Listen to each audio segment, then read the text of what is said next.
Vamos con algo del bajo cilindraje. Ojo, si crees que una moto pequeña no puede darte vibras de máquina agresiva, espera a ver esto.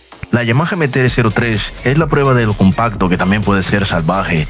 Con ese diseño Dark Side, un sonido que enamora, su motor de 321 centímetros cúbicos responde como si tuviera hambre, ligera, ágil y lista para colocarse entre el tráfico como un fantasma. Y lo mejor, con una sensación de big bike, pero con una conducción tan suave que te hace confiar desde el primer segundo. ¿Te subirías al MT-03? Dale gas y siente la adrenalina.